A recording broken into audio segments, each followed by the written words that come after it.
কবি বলেন, মতকে মতো দূরে সমঝো, মোথায় হরদম করিবি, तुमको मोहलत नहीं देगा लव হেলানে কে লিয়ে।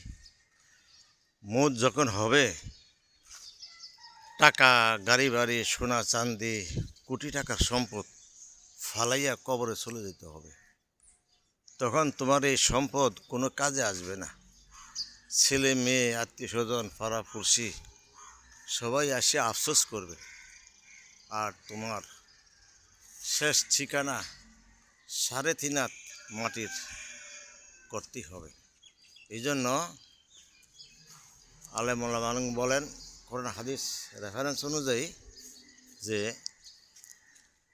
কবর ডেকে বলতেছে, আমি অন্ধকার ঘর, আমি পোকামাকড়ের ঘর, আমি সাপ বিচ্ছুর ঘর, আমি একাকিত্বের ঘর, আর আমার ভিতর হয় না কোনো খবর। মানুষ দেশ বিদেশ সফর করে বিভিন্ন জায়গায় যায়, কিন্তু দুঃখের বিষয়, সব জায়গার থেকে খবর আসে, কিন্তু কবরে গেলে কোনো খবর হয় না। সে অন্ধকার কবরের ভিতরে আপনাকে আমাকে হাজার হাজার কোটি কোটি বছর থাকতে হবে। কোন সময় যে আল্লাহ কারে কীভাবে রাখে আল্লাহ পাকই ভালো জানেন। এই জন্য যেই জায়গায় ভাই নাই, বন্ধু নাই, আত্মীয় স্বজন কেউ নাই, আমি আমার না, তখন আমার কি হবে?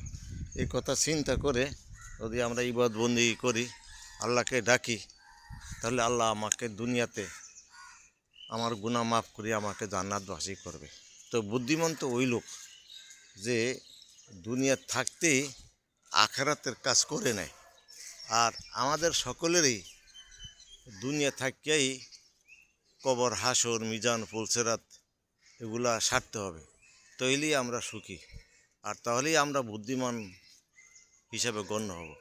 আর এই দুনিয়াতেই মানুষ 50-60 বছর বাঁচার জন্য টাকা পয়সা, অর্থ সম্পদ কত কিছুই না করে, কিন্তু যেখানে আমরা কোটি কোটি বছর থাকব, সেখানের জন্য কী করছি নিজেকে নিজে একবার প্রশ্ন করি।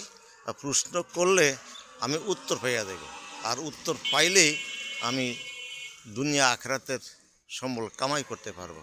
আসুন আমরা কবরের কথা একবারও ভাবি, মৌতের কথা বেশি বেশি চিন্তা করি। আল্লাহ পাক সবাইকে তৌফিক দান করুক, আমিন।